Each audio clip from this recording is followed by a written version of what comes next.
메시지입니다. 고린도후서 6장 1절 2절입니다.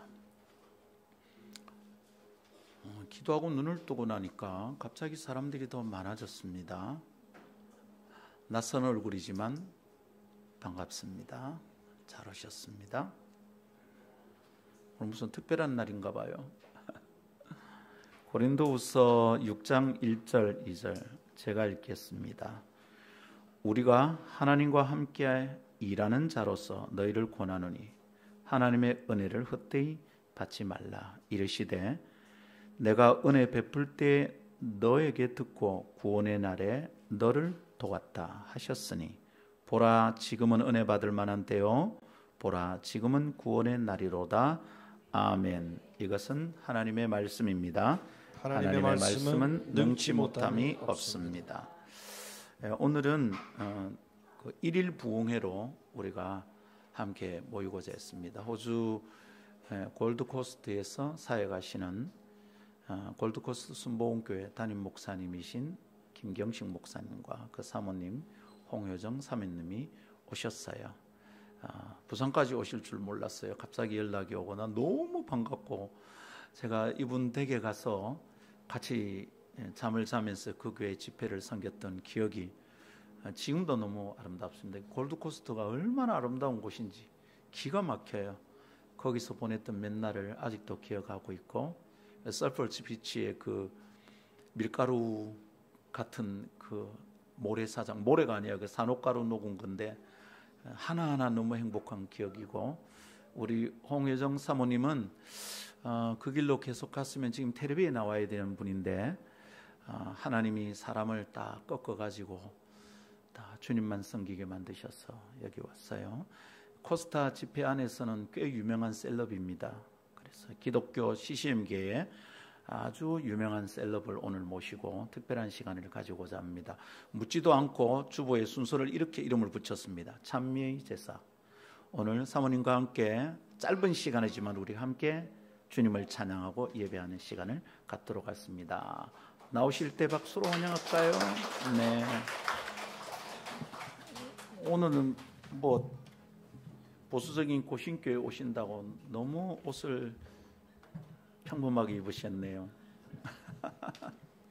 감사합니다. 할렐루야. 여기 특성이라고 돼 있는데 저는 이제 그 찬양과 경배 시간 맡은 줄 알고 그래서 곡을 4곡이나 준비했는데 그렇게까지는 안 하고요. 그리고 여러분들 이렇게 맡겨주셔서 너무 감사드립니다. 저희들은 그냥 우리 김상근 목사님과 사모님, 하랑이, 예랑이가 너무 좋아서 또 제가 이렇게 참 받은 은혜가 많아요. 우리 이 귀한 가족에게. 그래서 저희들이 이제 잠깐 선교대회 나와가지고 잠깐 예배 드리러 그래서 금정 순복음교회 금요 예배 때 이제 섬기고 예배 드리러 왔는데 또 이렇게 초청을 또 이렇게 저희들이 섬길 수 있도록 해주셔서 너무 감사하고 제 사촌들이 와 있어요. 그래서 마침 또 때맞게 저희 작은아버지께서 이번 주말에 여기로 대구에서 이제 여기로 이사 오셔서 정말 10년 만에 보는 사촌 여기도 이렇게 부부랑 오고 저희 교회에 다니던 부부가 이제 김해에 사는데 저희들 만나러 왔는데 이렇게 하나님께서 같이 아름다운 교회에서 예배하게 해주신 것도 주의 섭리라고 저는 믿습니다.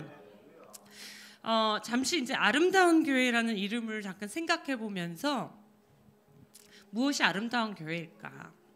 근데 저는 비주얼이 뛰어나는 교회, 성전이 화려한 교회, 사람들이 많은 교회, 그게 아름다운 교회가 아닌 것 같아요. 그냥 예수 이름이 불려지고 예수 이름이 찬양되고 한두 명이 모여도 예수의 이름만이 존귀케 되는 교회가 진짜 아름다운 교회인 줄 믿습니다. 이 교회가 아름다운 교회인 줄 믿습니다. 왜냐하면요, 예수님이 주인이시니까요. 예, 예수님이 주인이시니까요. 그리고 예수님이 왕이시고 이 교회를 책임지고 계시는 줄 믿습니다. 그래서 옆에 계신 분들에게 한번 축복했으면 좋겠어요. 당신 참 아름다운 사람인겨. 예. 어디 사투리인지 모르겠지만 제가 약간 어머니가 충청도고 아버지가 대구 분이세요. 그래서 막 이래 짬뽕인데 우리 자리에 일어나실 몸만 안 불편하시면 자리에 일어나실다면 우리 같이 한번 예배 드렸으면 좋겠는데요.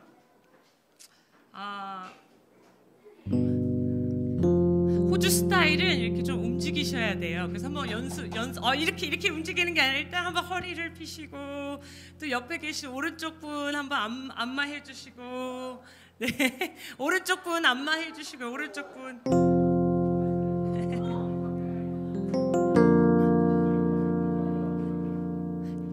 제가 좋아하는 찬양입니다. 주님 한 분만으로 나는 만족해. 주님이 보아이시고 보물이시고 우리에게 제일 값진 가장 귀한 분이신 줄 믿습니다. 주님 한 분만으로 나는 만족해. 날 모든 것이 찬양해. 날 영원한 생명 대신 예수님 목소리 높여 찬양해. 다시 한번 주님 한 분만으로 주님 한 분만으로 나는 만족해. 날 모든 것 대신 주를 찬양해. 날 영원한 생명 대신 예수님 목소리 높여 찬양해. 주님의 크신 사랑 찬양해. 나의 힘과 능력이 되신 주 나의 모든 삶 변화되었네. 크신 주의 사랑 찬양해. 다시 한번요. 주님 한 분만으로 나는 만족. 그렇습니까? 주님 찬양해. 나 영원한 생명 대신 예수 목소리 높여 주님의 크신 사랑 찬양해. 나의 힘과 능력이 되신 주 나의 모든 삶 변화되었네. 크신 주의 사랑 찬양해. 주님의 크신 사랑 찬양해. 나의 힘과 능력이 되신 주 나의 모든 삶 변화되었네. 크신 주의 사랑 찬양해. 주의 금성을 내가 들으니 사랑한 믿는 마음으로 주께 가오니 나를 영접하소서. 내가 매일 십자가 더 가까이 가오니 구세주의 흘린 보배 피로써 나를 좁게 우리 주의 보좌로 나갈 때 주의 보좌로 나아갈 때에 어찌하니 기쁠까. 주의 얼굴을 항상 배우니 더욱 친근합니다. 내가 매일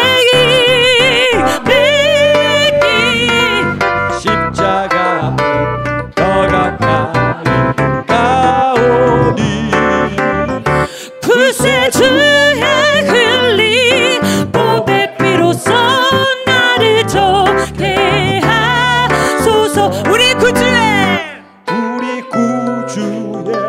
넓은 사랑을 증량할 자 없으며 주가 주시는 참된 기쁨도 헤아릴 수 없도다. 내가 매일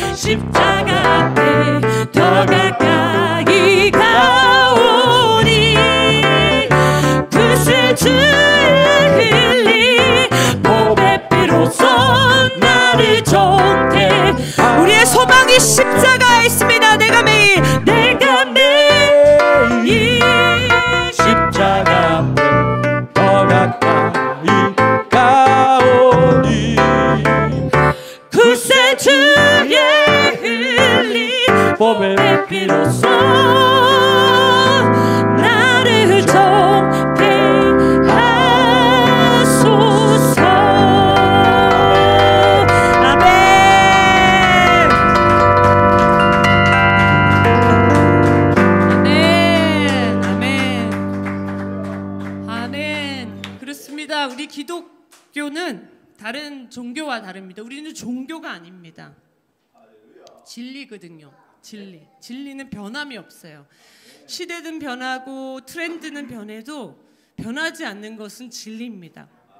그런데 다른 종교는 사람이 애써서 신에게 가야 되지만 기독교는, 복음은 사람이 애써도 하나님께 갈 수 없는 거예요. 왜요? 우리는 죄인이기 때문에. 그래서 여러분들과 저와 아무리 겉으로 멀쩡하고 아무리 88평에 아파트 살고 제네시스 타고 다녀도요, 우리 모두 죄인이에요. 그래서 하나님 앞에 나갈 수가 없어요. 하나님을 기쁘게 해드릴 수도 없어요. 우리 목사님들도 하나님을 기쁘게 해드릴 수가 없어요. 자격이 없고 정말 우리는 보잘것없는 저희들에게 신이 찾아오셔서, 신이 손을 내밀으셔서 망가지고 깨져있는 우리에게, 그분이 우리에게 찾아오신 게 복음인 거예요. 그래서 다른 종교와는 틀려요. 다른 종교는 1000번 절하고 갖다 대고 이단들도 갖다 바치고, 아니에요. 신이 우리에게 찾아오셔서 망가지고 깨져있는 우리들을 그대로 사랑해 주시고 만져주시고 감싸주신 줄 믿습니다. 제가 최근에 접하게 된 찬양인데 같이 한번 불렀으면 좋겠습니다. 모르실 수도 있지만 제가 개인적으로 너무 은혜돼서 같이 찬양 부를게요.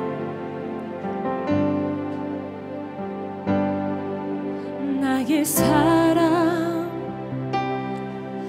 너는 어여쁘고 참 귀하다. 어느 보석보다 귀하다. 내가 사랑스럽지 않을 때 너를 온전히 사랑하고 너와 함께하려 내가 왔노라. 다시 한번 부를까요? 나의 사랑. 나의 사랑, 너는 어여쁘고 참 귀하다. 어느 보석보다 귀하다. 내가 사랑스럽지 않을 때 너를 온전히 사랑하고 너와 함께하려 내가 왔노라.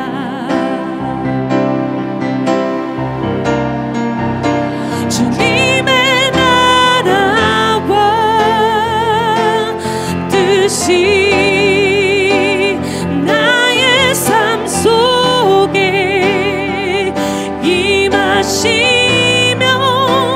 주님 알기를, 주만 보기를 소망해.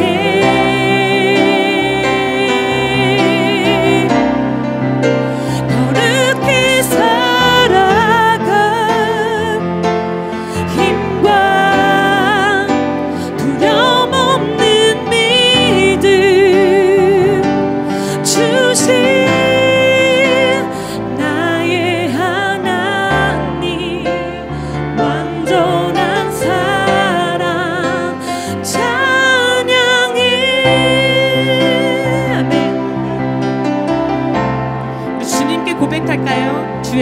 주의 사랑, 이 사랑은 결코 변치 않아. 모든 계절 돌보시네. 푸른 마르고 꽃은 시드나 주의 말씀은 신실해. 쉴 수가 없으신 주만 바라라. 아멘.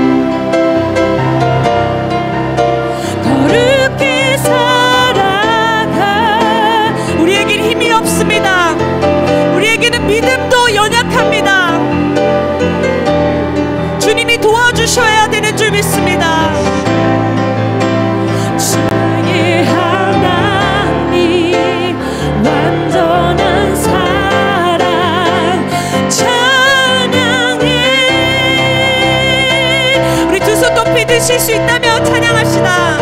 찬양하리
주님 알기를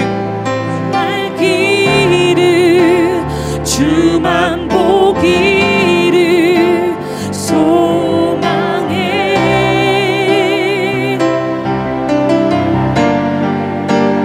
그렇게 살아가 힘과 두려움 없는 믿음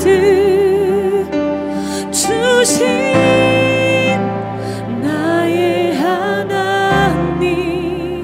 완전한 사랑 찬양해. 그렇습니다. 주님, 우리가 아직도 죄악 가운데 있을 때, 우리가 아직 연약할 때 우리에게 찾아오시고 우리를 사랑해 주셔서 감사합니다. 우리가 여전히 어리석고 여전히 넘어져도 당신의 사랑은 불변하고 여전한 줄 믿습니다.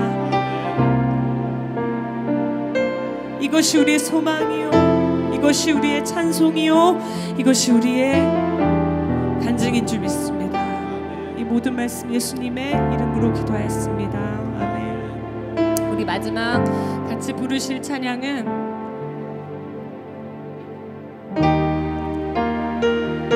우리의 삶을 헌신하면서 하나님, 내 삶이 사명 있고 뜻이 있고 방향 있는 삶이 되게 해 주시옵소서. 기도하는 마음으로 찬양하시겠습니다. 주 부르심 따라 예수 이름 부르며 나의 인생을 드렸네. 사람들이 해 못하고 결과 어떠하든지 주만 따라가길 원했네. 이제와 돌이켜보니 그저 부끄러울 뿐 모두 다 주의 은혜라. 벼랑 끝에서 나를 주의 손이 이끌어 여기까지 인도하셨네. 하나님 사랑 날 떠나지 않고 끝까지 사랑하셨기에 아멘. 오직 예수와 십자가만 바라보면서 나의 생명도 아낌없이 드리기 원했네.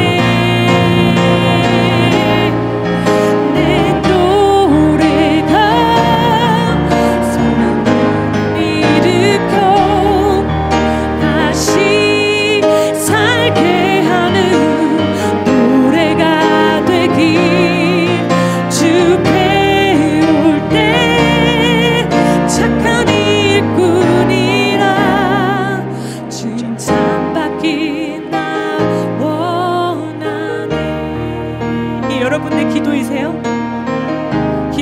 원하세요?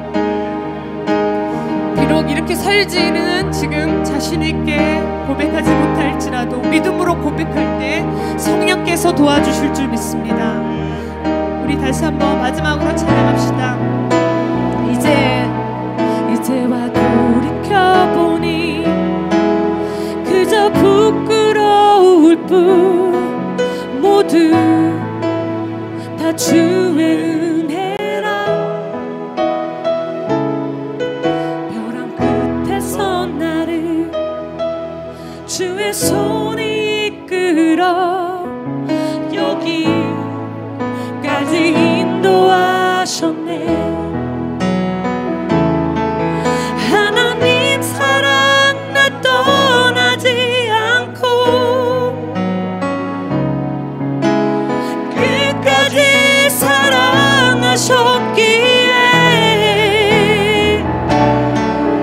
오직 예수와 십자가만 바라보면서 나의 생명도 아낌없이 드리기 원했네. 내 노래가 선한 영혼 일으켜 다시 살게 하는 노래가 되기. 주님 올 때 착한 일꾼이라 칭찬받기 나온 나는 하나님 사랑 나 떠나지 않고 끝까지 사랑하셨기에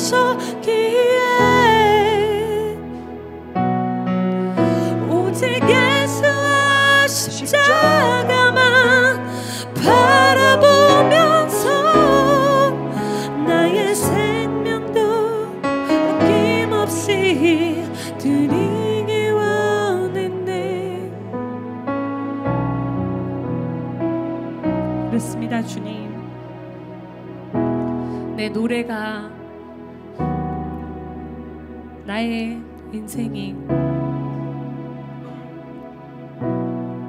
예수님을 아름답게 하며 예수님만 영화롭게 하는, 예수님만 높이는 우리의 삶이 되게 하여 주시옵소서. 우리 자신을 돌아볼 때 좌절밖에 없습니다. 세상을 볼 때 낙심밖에 없습니다. 주님을 볼 때 소망이 있는 줄 믿습니다. 주님을 볼 때 사랑이 있는 줄 믿습니다. 주님을 볼 때 회복이 있는 줄 믿습니다. 이 아침에 우리의 믿음의 눈을 열어 주시옵소서. 이 모든 말씀 예수님의 이름으로 기도하였습니다. 아멘.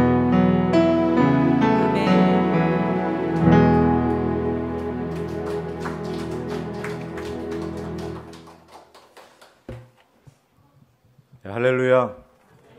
제가 짧게 한번 기도하겠습니다. 하나님 은혜를 감사합니다. 귀한 주일날 하나님의 백성들을 모아주시고 특별히 이 부산 땅에 또 아름다운 교회, 주의 몸된 교회로 세우신 이 교회에 모여서 하나님을 찬양하며 하나님이 우리의 왕 되심을 다시 한번 더 고백하며 나아갑니다. 하나님이 우리의 주가 되심을 고백하며 나아갑니다. 하나님 이곳에 임재하여 주시고 예배드리는 한 심령들 가운데 은혜 베풀어 주시고 역사하여 주옵소서. 주님, 이 시간에 말씀을 전하는 자가 얼마나 부족한지 주께서 잘 아시오니 붙잡아 주시고 은혜 베풀어 주시기를 간절히 원합니다.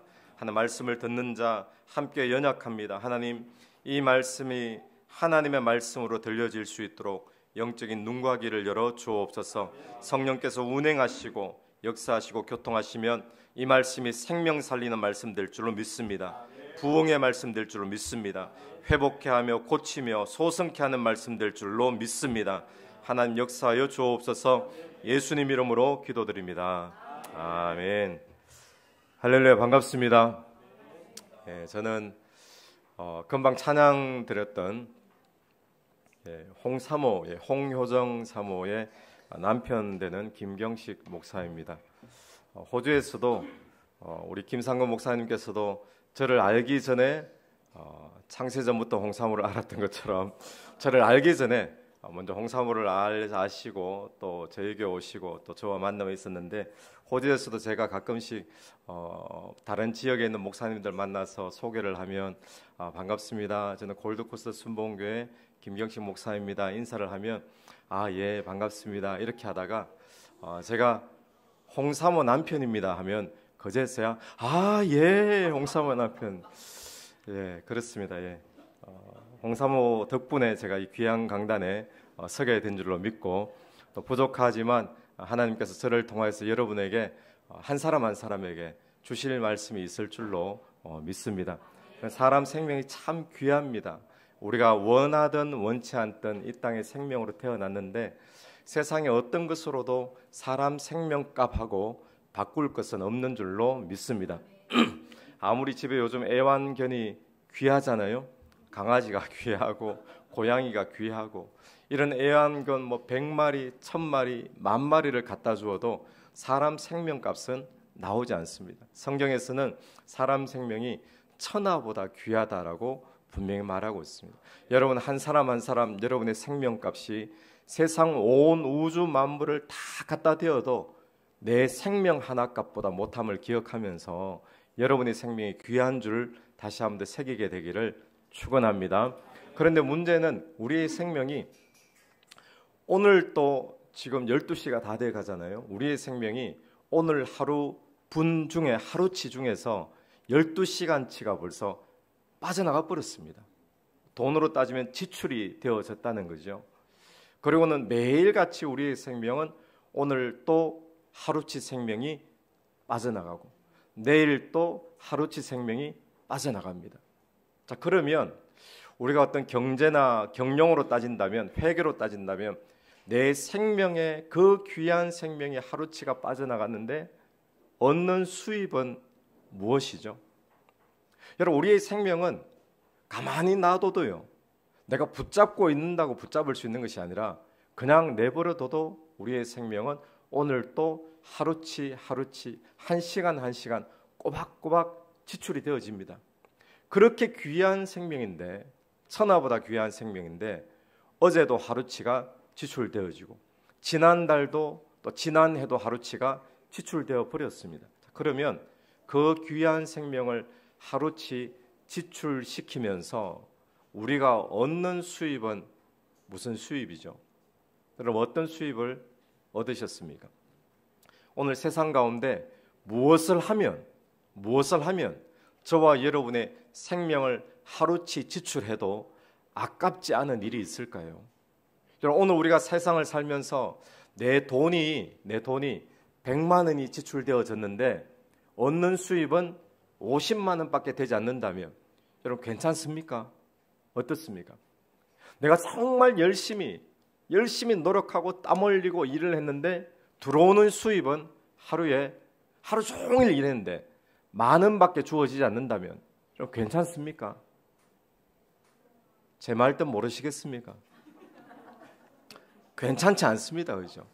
그 누구도 열심히 일을 했는데 많은 수입, 5천 원 수입을 받고는 행복하다, 오늘 정말 가성비 있게 보람 있게 하루를 살았다라고 할 사람은 아무도 없을 거예요.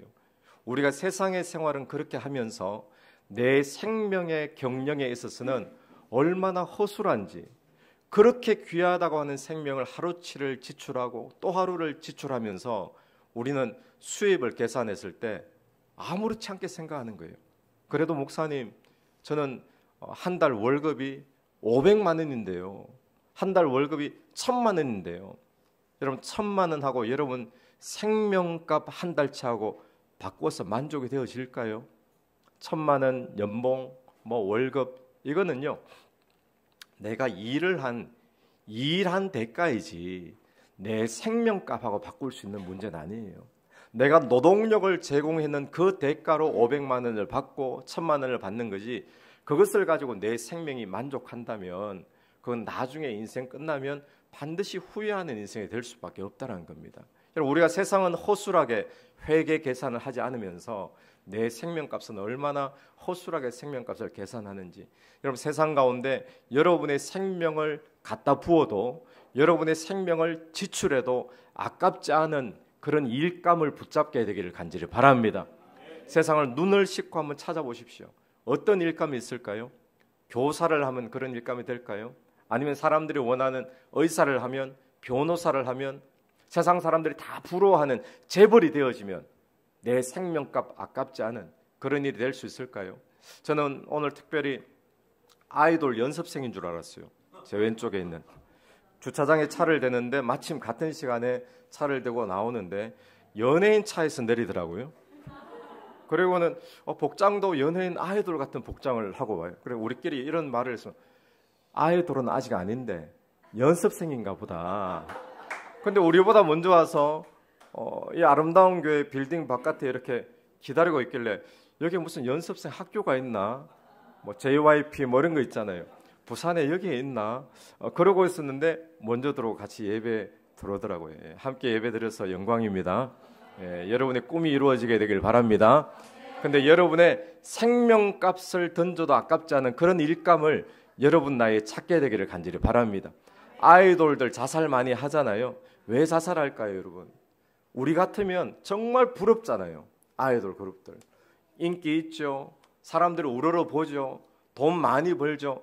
그런데 자살할 이유가 하나도 없는데 왜 자살할까요? 저는 근본적인 이유가 하나라고 생각합니다. 그들에게 생명값이 나와주지 않으니까. 주변의 사람들이 볼 때는 만족하는 삶을 살고 있지만 정작 자기의 영혼에 와서 만족이 되어질 수가 없는 거예요. 저는 여러분이 아이돌이 되시든지 아이돌이 안 되시든지 상관없이 오늘 이 우리 자매들, 젊은 자매들뿐만 아니라 우리 모두의 삶이 꿈을 이루든지 이루지 못하든지 상관없이 내 생명값을 던져도 아깝지 않은 그런 일감들 붙잡게 되기를 간절히 바랍니다. 그 일감은 오직 한 가지에서만 나오게 되어 있습니다. 내 생명하고 무엇을 바꾸면 아깝지 않을까요? 의사 아깝습니다. 변호사도 아깝습니다. 아이돌이 되고 연예인이 되는 것도 아깝습니다. 그런데 내 생명하고 맞바꾸어도 아깝지 않은 생명이 있어요.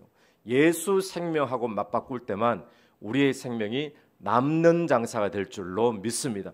그렇지 않으면, 예수 생명하고 바꾸지 않으면 뭘 해도 우리는 내 생명이 아깝지, 그게 내 생명을 갖다 부었는데 이렇게 살아서 하나도 아깝지 않다, 그런 생명은 아무것도 없습니다. 여러분, 그런데 중요한 것은 그 예수 생명이 저와 여러분 안에 들어왔다는 거예요. 여러분, 예수 그리스도를 여러분의 구주로 믿으십니까? 우리 아이돌 믿으세요? 아멘. 예수 생명이, 예수 그리스도가 저와 여러분의 구주이신 줄로 믿습니다. 누구든지 예수를 주로 고백하면 영접하는 자, 곧 그 이름을 믿는 자들에게 하나님의 자녀가 되는 권세를 주셨으니, 하나님의 자녀라고 불러주시고 우리에게 하나님의 자녀의 권세로 우리 안에 들어오셨다는 거예요. 여러분, 우리 안에 예수 생명이 들어오셨습니다. 이제는 내 생명으로 사는 것이 아니라 예수 생명이 내 안에 주인으로 사는 그런 인생으로 바꿔진 줄로 믿습니다. 오늘 우리가 어떻게 살아야 될 것인가? 저와 여러분의 하루하루를 내 생명으로 살면 돈을 억만금을 거머쥐어도 아깝습니다. 그런데 내 안에 예수 생명으로 살면 이거 뭐 내 생활은 없는 것 같고, 예수 생명으로 살면은 내가 손해 보는 것 같고, 남들처럼 이름 날리면서 멋있는 인생이 아닐 것처럼 보이지만, 예수 생명으로 살면 결국에는 나중에 인생 결산할 때 어마어마하게 남는 장사가 될 줄로 분명히 믿습니다. 분명히 믿습니다. 설교와 상관없는 이야기를 초반에 해서 설교가 길어질지 모르겠습니다. 저는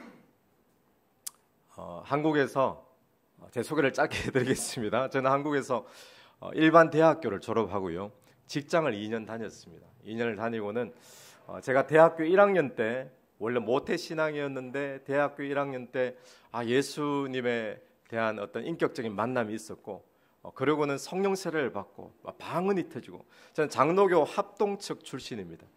그래서 막 뜨겁게 신앙생활을 할 때 어떤 마음이 들었는가 하면, 청년 때에 한참 은혜를 받게 되면 그런 생각들을 하잖아요. 신학교로 갈까? 신학교 공부를 해보고 싶다. 이런 생각이 들었는데 뭐 한때 그런 생각이 있었지만 결단을 내리지 못하고 그대로 졸업하고 직장으로 들어가게 됩니다. 직장 생활을 한 2년 정도 하게 되었는데 직장을 왜 사표 냈는가 하면 제가 원하는 길로 직장이 풀리질 않았어요. 직장에서 저를 어느 곳으로 보내기로 하고 저를 불렀는데 해외 비자가 나오지 않는 겁니다. 그게 되지 않으면 그 직장에 있을 이유가 별로 없거든요.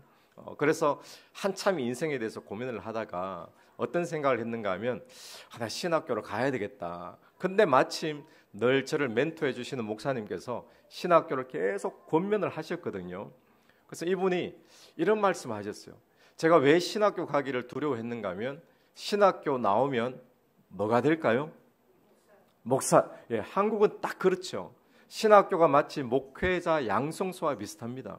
근데 저는 신학교 나오면 목사가 될까 봐 못 가겠더라고요. 신학 공부는 한번 해보고 싶은데 신학교를 졸업하면 목사가 될 것 같아서. 그러니까 저는 목사는 전혀 생각지도 않았거든요. 어릴 때부터 교회를 보고 목사님의 삶을 보면서 참 귀하지만 어떻게 저렇게 살아가실 수 있을까, 힘들게 보이고 마음고생 하시는 거 보이고 목사는 저와 전혀 상관없고 하기도 싫고 그런데 신학 공부는 하고 싶고. 그때 저희 멘토 되시는 목사님이 제게 이런 말씀을 하셨어요. 경씨가 내가 누가 너더러 목사 되라고 신학교를 가라고 하더냐 아닙니까?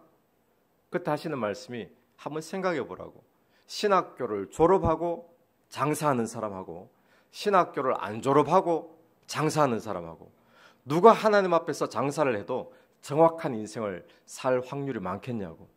당연히 신학교를 졸업하고 장사를 하는 사람이 인생을 정확하게 살겠죠. 그렇게 말씀드렸더니 그런 차원에서 내가 네게 신학교를 권하는 거지 신학교 졸업하고 목사하고 목회하고 이런 차원에서 권하는 게 아니다 말씀을 하시더라고요. 제가 그 말씀을 드리니까 그러면 얼마든지 저는 신학교 가겠습니다. 그 신학교를 가려고 마음을 먹고 회사에 사표를 썼습니다.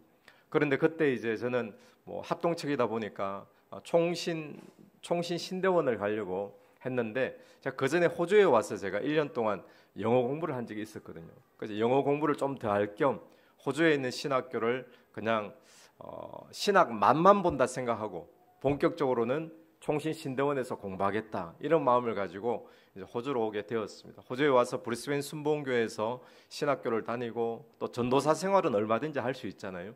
전도사 생활을 하고 있었는데 이제 한국에 이제 다 졸업을 하고 한국으로 들어가려고 준비를 하는 과정 가운데 시드니 순복음교회, 시드니에 있는 순복음교회가 저희 총회장이 계시는 교회인데 총회장님 전화가 오셔서 저에게 시드니에 있는 어느 교회에 자리가 비었는데 담임 자리가 비었는데 제가 나이가 젊지만 거기에 가면 담임할 수 있을 거라고. 왜냐하면 유학생들이 한 30명 모이는 곳이니까 제가 그때 나이가 30이었습니다. 30 나이, 전도사 나이지만 얼마든지 갈 수 있을 거라고. 그런데 그 교회에서 담임하면 뭐가 될까요? 나중에 목사가 되잖아요. 목회를 하게 되잖아요. 제가 절대로 대답을 할 수가 없었어요. 그래서 그 목사님께 총회장님께 목사님 죄송합니다. 제가 한번 기도해 보겠습니다. 죄송합니다. 그런 기도 시간을 일주일 동안 갔는데 일주일 아무리 기도를 해도 하나님의 응답이 없습니다. 사인도 없습니다. 한국에 제 멘토 되시는 목사님께 전화를 드렸어요. 그 목사님도 마침 중국 선교를 가고 연락이 닿지를 않습니다. 그런데 결정을 못 내려가지고 있는 차에 어떤 마음이 들었는가 하면 어른이 말씀하시는데 총회장님 그러면 저희 총회에서는 제일 어른이시잖아요. 내 편에서 응답이 없고 결정이 안 나면 어른이 말씀하시는데 그냥 하는 게 맞다라는 생각이 들어가지고 제가 제 담임 목사님께 가겠습니다. 담임 목사님이 연락을 하셨어요. 시드니에 전화를 끊고 나더니 제가 하시는 말씀이 어제 누가 나갔단다 이러더라고요. 어제 제가 시간을 끌고 그 교회는 급하고 이러니까 바로 어제 누가 담임으로 나간 거예요. 제 마음이 어땠을까요? 아쉬운 게 아니라 너무 시원한 거예요. 너무 감사하고. 그리고는 또 이제 한국 들어올 준비를 하고 있는데 또 다른 한 군데를 똑같은 상황으로 총회장님이 또 연락하셨어요. 다른 데 자리가 비었는데 그게 누가 가야 되는데 갈 사람이 없다. 김경식 전도사 가서 담임하면 좋겠다. 할 수 있다. 그것도 나이가 젊어도. 제가 어땠을까요? 죄송하지만 기도해 보겠습니다. 기도해도 응답이 있을까요? 없었어요. 한국의 멘토 목사님이 전화를 드렸어요. 어디 가셨을까요? 중국 또 가셨어요. 연락이 닿질 않습니다. 그럼 고민하던 차에 내 편에 결정이 안 생기니까 내가 응답이 없으면 뭘 하면 된다고요? 어른 말씀하시는데 순종하는 게 맞다. 또 이제 담임 목사님께 가겠습니다 말씀을 드렸어요. 담임 목사님이 시드니에 전화를 했더니 뭐라고 하셨을까요?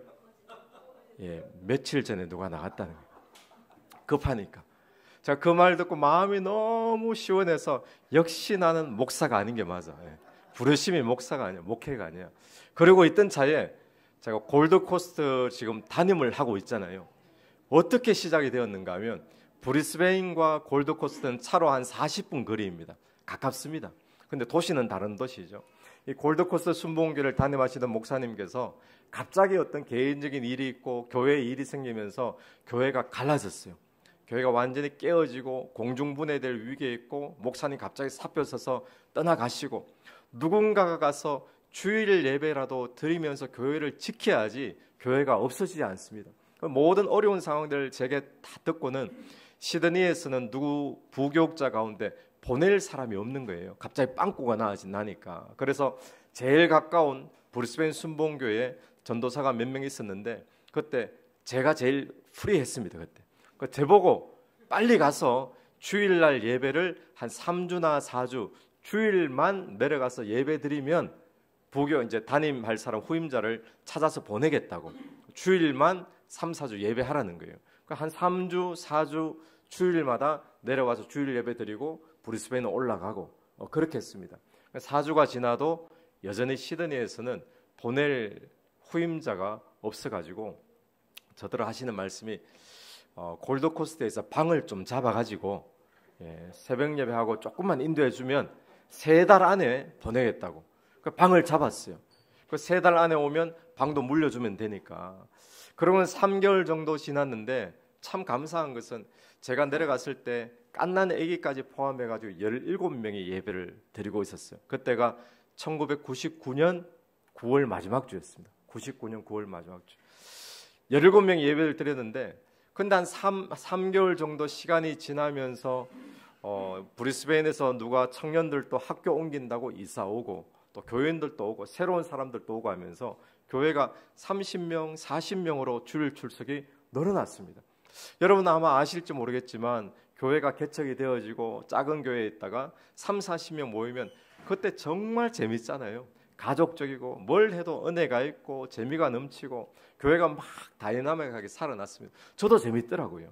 그런데 여전히 시드니에서는 후임자를 못 구해가지고 3개월 그랬던데 제보고 그때 하시는 말씀이 마 부임 예배 해라 이러시는 거예요. 그래서 제가 얼떨결에 부임 예배를 하는데 교민 사회는 떡집이 잘 없거든요. 떡이 귀해요. 지금은 그렇지 않습니다. 떡 맞춰 오시고 수건 맞춰가지고 수건에 골드코스트 순복음교회 담임 전도사 김경식 전도사 매들 부임 예배 맞춰 오고 잔치가 벌어졌어요. 그리고는 얼마 지나지 않아서 이제 홍사모하고 결혼도 하고 또 곧이어서 또 목사 안수도 받고 이러고 막 급하게 상황이 돌아가고 교회는 점점 부흥하고 재미있어지고 그리고 나중에 제가 정신을 딱 차려보니까 뭘 하고 있습니까? 예, 그렇게 부담스러워하던 목사를 지금 목사가 된 거예요. 제가 목사가 되고 목회를 하고 있는 거예요. 제가 마음이 어땠을까요? 내가 어쩌다 이렇게 속아가지고 목사가 되었나? 그런 생각은 들지 않고요. 가끔씩 청년들이 저에게 그런 질문을 한 청년들이 있었는데 목사님은 다시 태어나도 목사할 것 같습니까? 저의 대답이 뭐였을까요? 뭐였을 것 같습니까? 두말할 것 없이 다시 태어나도 목사지. 왜 그럴까요?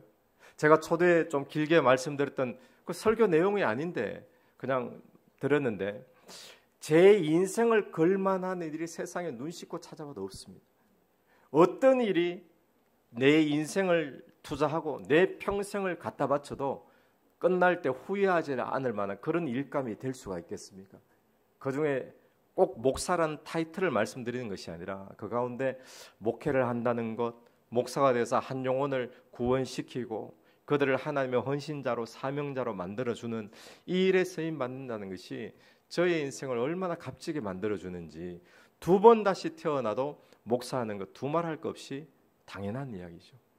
얼마나 감사한지 지나보니까 하나님께서 인도하시는 인도의 방법이 저에게 또다시 만약에 골드코스트도 여기에 자리가 비었으니까 너 내려갈래? 라고 총회장님 말씀하셨으면 저는 뭘 했을까요? 잠깐만요, 기도해 보겠습니다. 그랬을 거 아니에요. 고민하고 갈등했을 텐데 하나님께서는 누가 봐도 빨리 내려가서 주일 예배를 드려야 됩니다. 교회가 깨어지니까.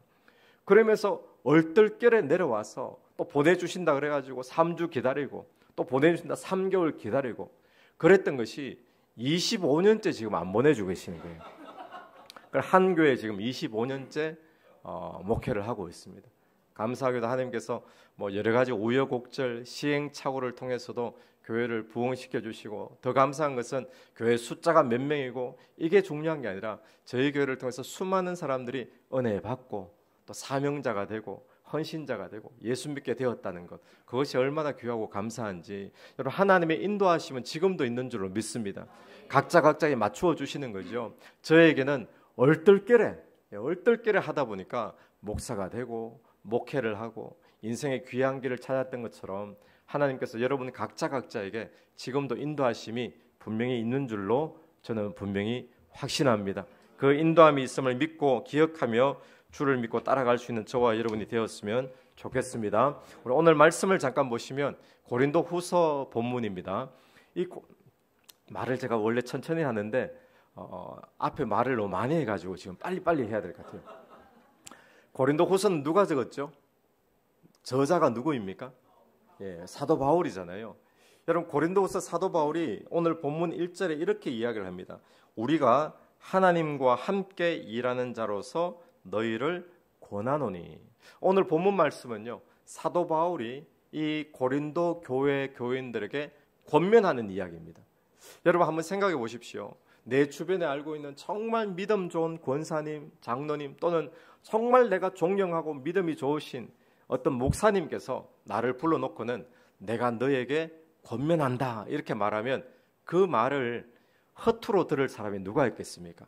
막 받아 적는다든지 정말 마음에 새기겠죠. 그런데 오늘 이 본문 말씀은 사도 바울이, 그 위대한 사도 바울이 교회에게 내가 하나님과 동력하는 입장에서 하나님과 함께하는 자로서 당신들에게 권합니다. 중요한 말씀인 줄로 믿습니다.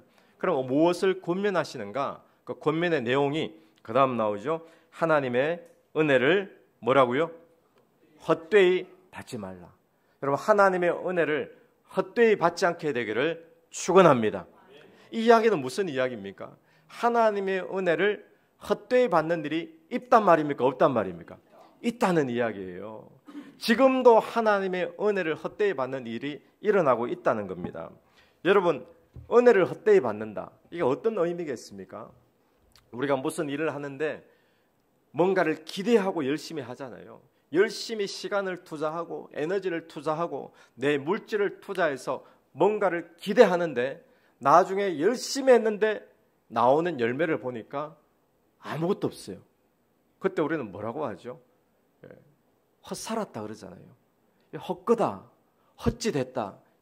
여러분, 은혜를 헛되이 받는다는 것이 어떤 의미인가 하면 하나님의 은혜 받기 위해 오늘 또 어쩌면 이 주일 예배에 나오신 분들이 있을 겁니다. 하나님의 은혜 받기 위해서 큐티도 열심히 하죠. 훈련도 받죠. 뭐 작정기도, 금식기도까지도 합니다. 그런데 나중에 지나보니까 은혜 받기 위해서 그렇게 노력하고 헌신했는데 아무것도 아니더라. 이거 헛되이 받는 거예요. 그렇죠. 그런데 우리가 다른 것은 몰라도 하나님의 은혜는 헛되이 받지 않아야 될 줄로 믿습니다. 여러분, 하나님의 은혜를 헛되이 받지 말라 이렇게 하는 이유가 있어요. 왜 바울이 이런 말을 하는가 하면 2절 말씀입니다. 2절 말씀. 이르시되, 여러분 신약 성경에서 이르시되라든지 뭐 이렇게 나오면 구약 성경에 나와 있는 말씀을 이야기하는 겁니다. 그 이르시되 이미 하나님이 말씀하셨어요. 성경 속에서 우리 그 다음 같이 한번 읽어볼까요? 내가 시작. 내가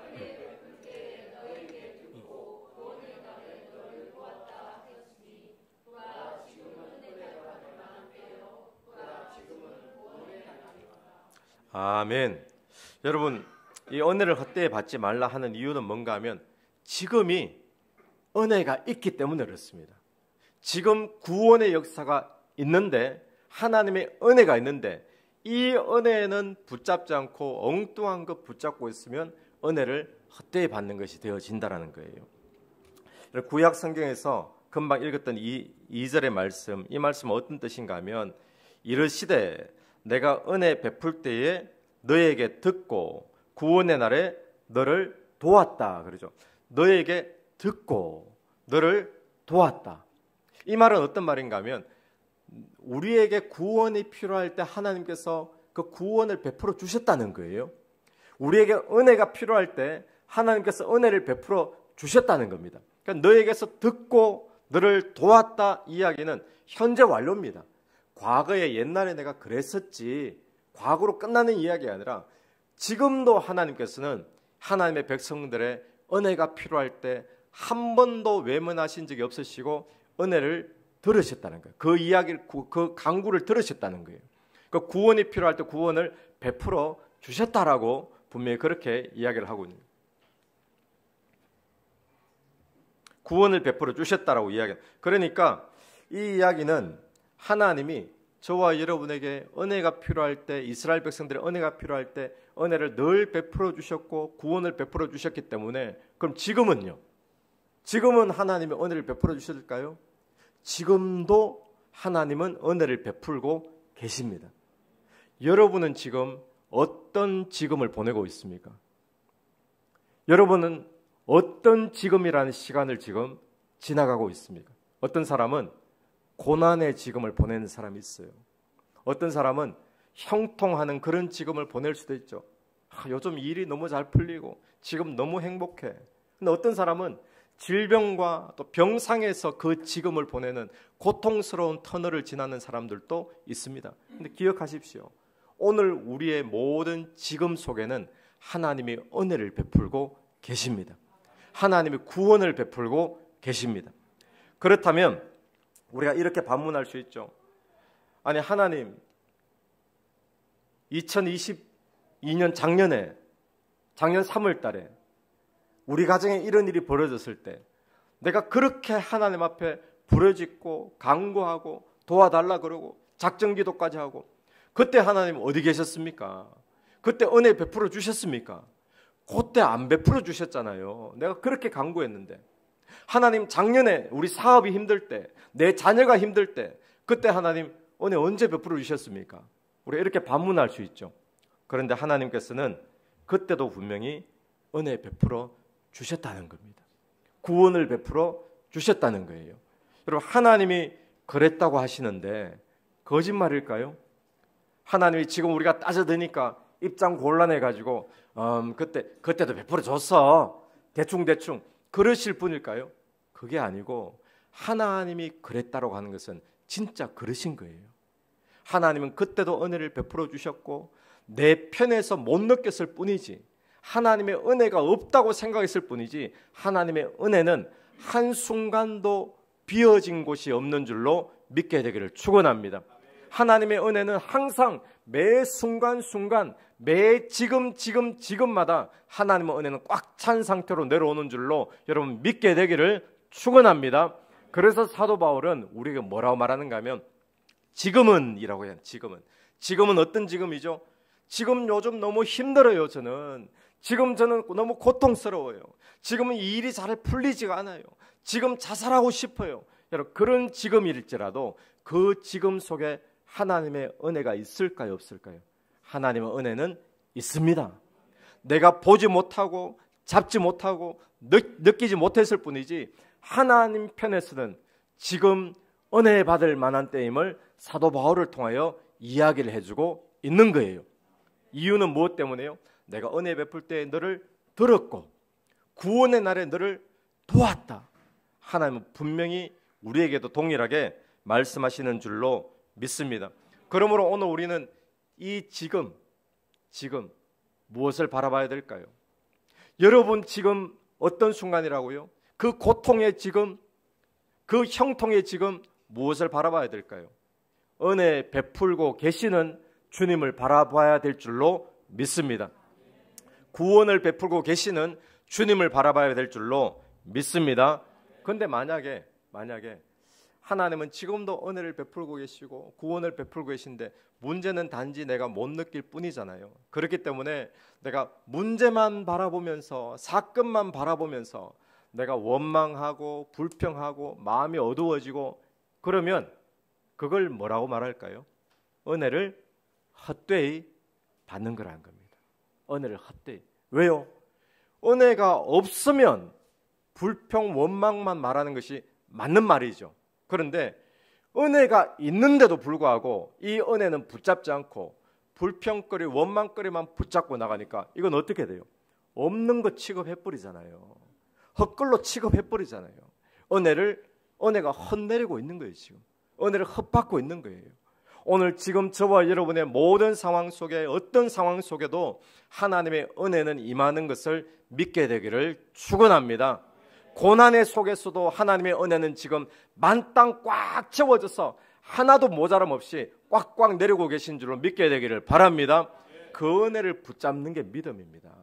근데 그 은혜는 마치 없는 것처럼 생각하고 늘 원망거리, 내 인생은 왜 그러냐고 불평거리만 붙잡고 가면 그게 은혜를 헛되이 받는 거예요.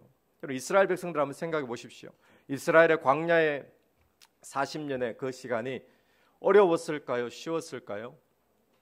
솔직히 성지순례 갔다 오신 분들 뭐 계실지 모르겠지만 광야가 결코 쉽지 않습니다. 왜 어려운 곳이죠? 광야는 아무것도 없거든요. 물도 없고요, 먹을 것도 없고요, 쉴 만한 그늘도 없고요. 낮에는 얼마나 덥습니까? 또 밤이 되면 기온이 떨어져서 얼마나 춥습니까? 이 광야에는 절대로 아무것도 없습니다. 그런데 그 어려운 아무것도 없는 그 광야에도 있는 게 있었어요. 구름 기둥과 불 기둥이 있었어요. 그리고 매일 아침마다 만나가 내려졌어요. 또 반석을 깨트리니까 반석 속에서 샘물이 솟아났어요. 자, 이스라엘 백성들이 광야의 힘든 길이 힘든 게 사실이잖아요. 사실이고 구름 기둥과 불 기둥으로 함께 해주신 것도 사실이죠. 그래서 이 두 가지 사실이 있는데 우리는 무엇을 붙잡아야 될까요? 만약에 광야가 힘든 길이 사실이라고 이야기하면서 그 사실만 자꾸 이야기한다면 너 광야 안 가봐서 그렇지. 광야가 얼마나 힘들다고. 그런 소리 하지 마. 광야 진짜 힘들어. 너 한번 가면 진짜 막 이렇게 막 광야만 힘들다 이야기하면 맞는 이야기입니까? 틀린 이야기입니까? 믿음으로는 틀린 이야기 되는 거예요. 그렇게 말하면 안 된다는 거예요. 왜요? 제가 틀린 말 했습니까? 틀리다는 거예요. 왜냐하면 광야에 구름 기둥과 불 기둥도 있었잖아. 이건 거예요. 아멘이시죠? 오늘 아침에도 네가 만나 먹었잖아. 만나 먹은 이야기를 해야지. 구름 기둥과 불 기둥을 결론으로 붙잡아야지. 마치 구름 기둥과 불 기둥은 아무것도 아닌 것처럼 제껴버리고 힘든 것, 어려운 것, 오늘 또 물이 없고 오늘 또 춥고 이것만 계속 하면 맞는 이야기 같은데도 이건 틀린 이야기인 거예요. 마치 우리의 삶이 그렇습니다. 지금도 하나님의 은혜가 꽉꽉 채워져서 매 순간마다 고난의 때에도 병상 가운데도 망해져 가는 속에도 하나님의 은혜가 있는데 이거는 없는 것처럼 제껴버리고 문제거리, 사건, 어려움 이거 맞잖아요. 지금 어려운 게 계속 이 말만 이야기한다면 그게 뭐가 될까요? 1세대들이 광야에서 다 엎드려져 죽죠. 그 사람들이 딱 그 모양 때문에 망하는 백성이 된 거예요. 여러분 오늘 또 하나님의 백성임에도 불구하고 은혜를 헛되이 받는 사람들이 정말 많습니다. 하나님의 은혜가 여러분 개인의 삶에 지금도 꽉 찬 은혜가 임하고 있습니다. 절대로 모자람이 없습니다. 그 은혜를 마치 없는 것처럼 제껴버리고 내게는 왜 문제만 있지? 문제만 있는 게 아닙니다. 믿음의 눈을 조금만 들어보면 성경 속에서 하나님이 분명히 말씀하고 계시잖아요. 내가 그때 너를 도왔다. 내가 그때 너를 들었다. 그때 도왔겠죠. 지금은요. 지금은 은혜 받을 만한 때요. 지금은 구원의 날이로다. 저를 한번 따라해 보시겠습니까? 지금은 은혜 받을 만한 때요. 지금은 구원의 날이로다. 할렐루야. 할렐루야. 저희가 교회에서 저희도 수련회를 가거든요. 정교인 수련회를 예전에 갔을 때 뭐 호주에는 기도원 같은 게 없으니까 캠프장을 들어갑니다. 근데 뭐 좋은 캠프장도 있지만 비싸니까 적당한 데 가면 시설도 좀 낙후되고 또 캠프장에 직접 음식을 이렇게 메뉴를 선택하면 주는데 그런 음식들도 조금 떨어지기도 하고 그렇지만 수련회를 마치면 은혜가 있잖아요. 2박 3일 수련회를 마치고 내려오는데 사람들이 은혜 받은 이야기를 막 합니다. 이게 좋았고 이게 은혜로웠고 뭐 하나님 자기 응답 주셨고 은혜 이야기를 하니까 감정들이 막 풍성해지죠. 그러다가 어떤 한 사람이 안 좋았던 이야기를 시작했어요. 근데 방이 너무 더러웠어. 방은 또 왜 그렇게 추워? 그럼 메뉴는 그거 누가 짠 거야? 아침부터 딱딱한 음식 시키고 말이에요.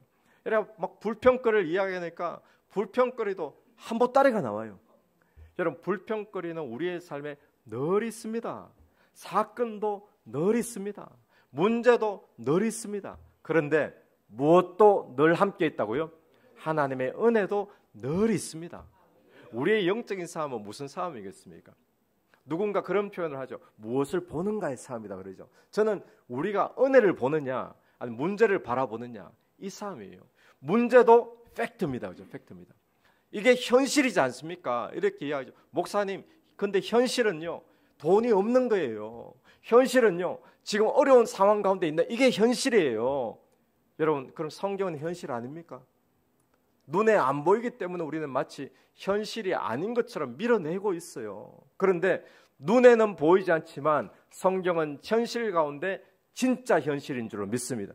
우리가 지금 손으로 잡고 있는 것, 우리가 바라보는 것, 이게 영원히 갈 것 같아요? 그렇지 않습니다. 요한계시록 보면 하늘도 다 두루마리처럼 말린다는 거예요.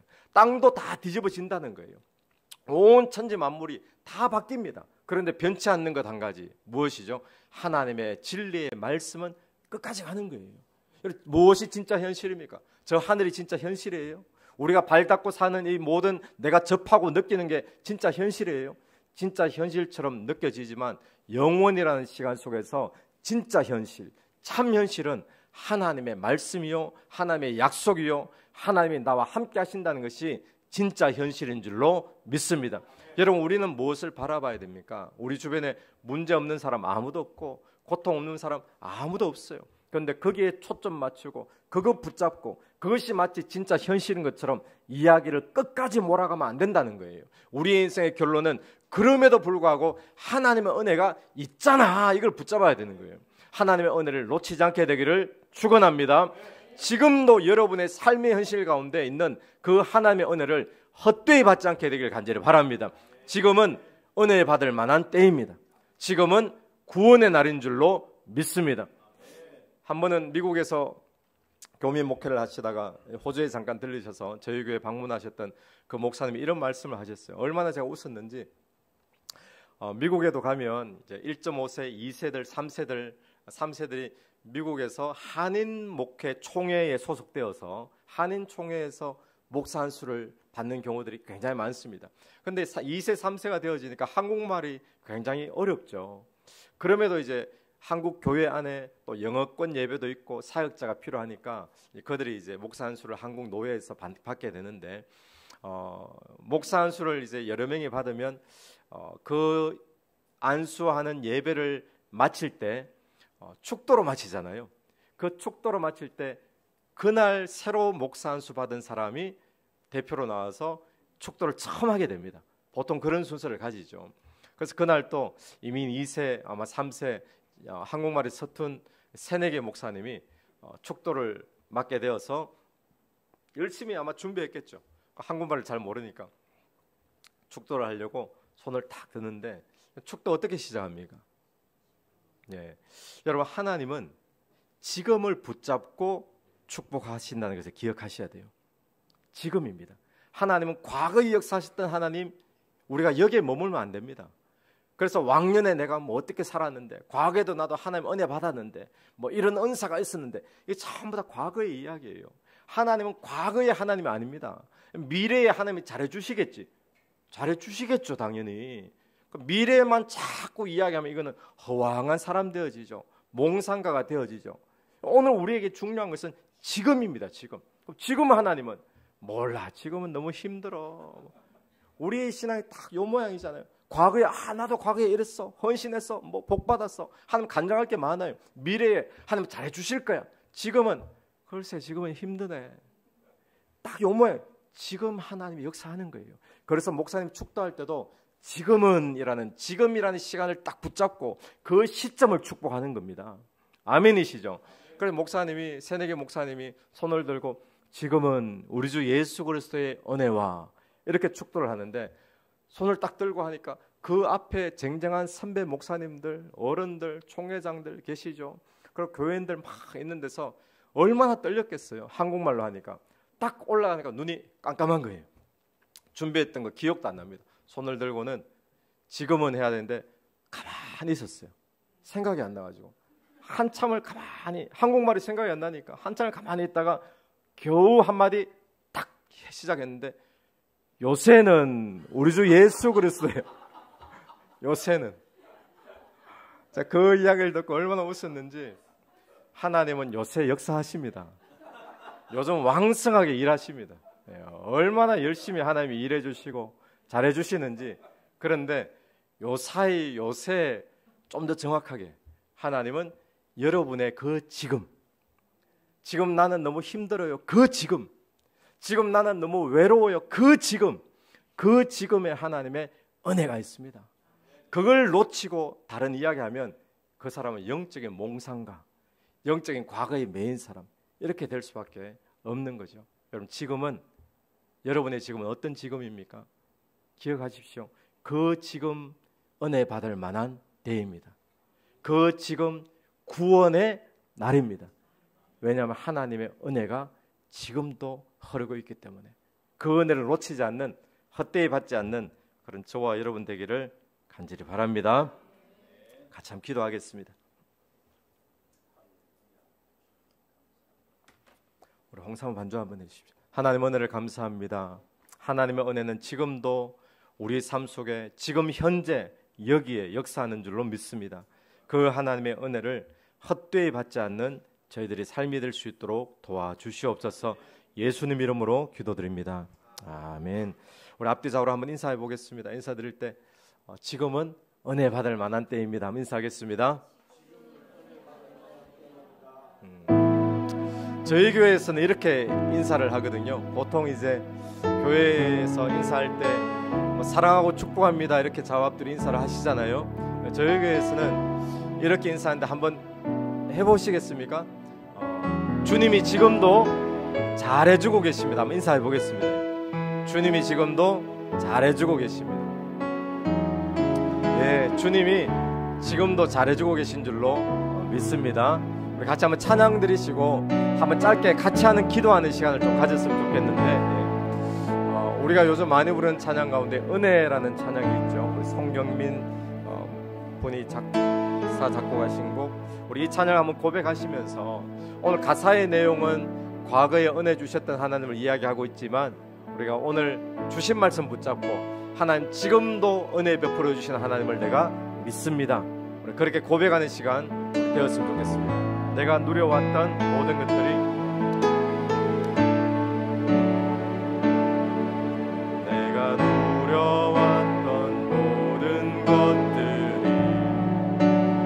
지나왔던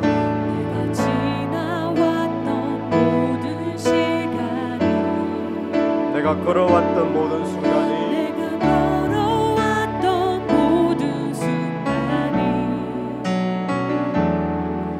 당연한 건 아니라 은혜였소. 찬양같이 좀 불러주세요.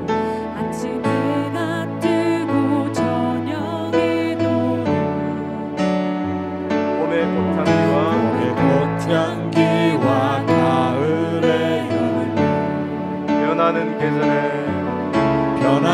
계절의 모든 순간이 당연한 것 아니라 은혜였소.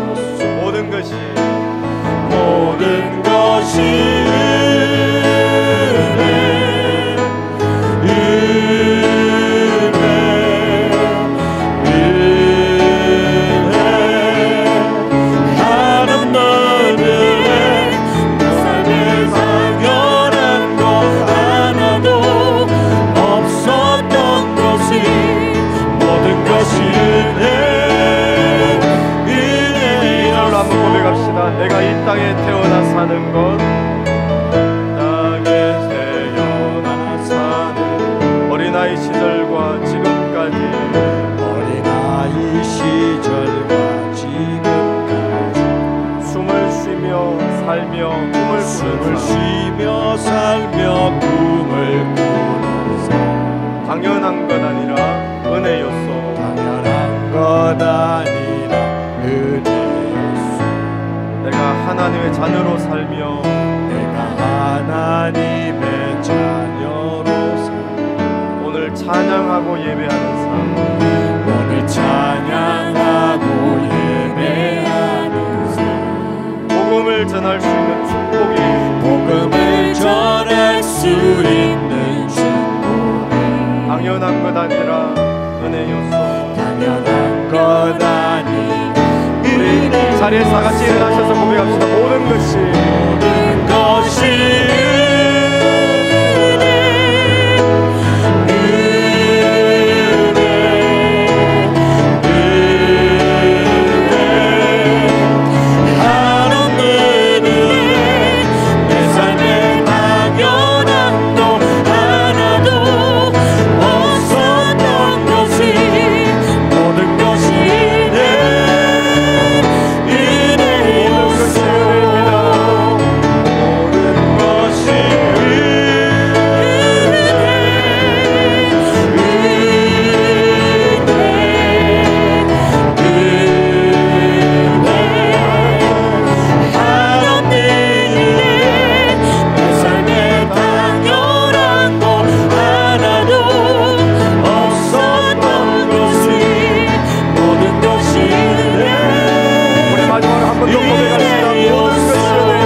말씀을 기억하면서 함께 한번 기도했으면 좋겠습니다. 기도 드릴 때에 하나님 그렇습니다.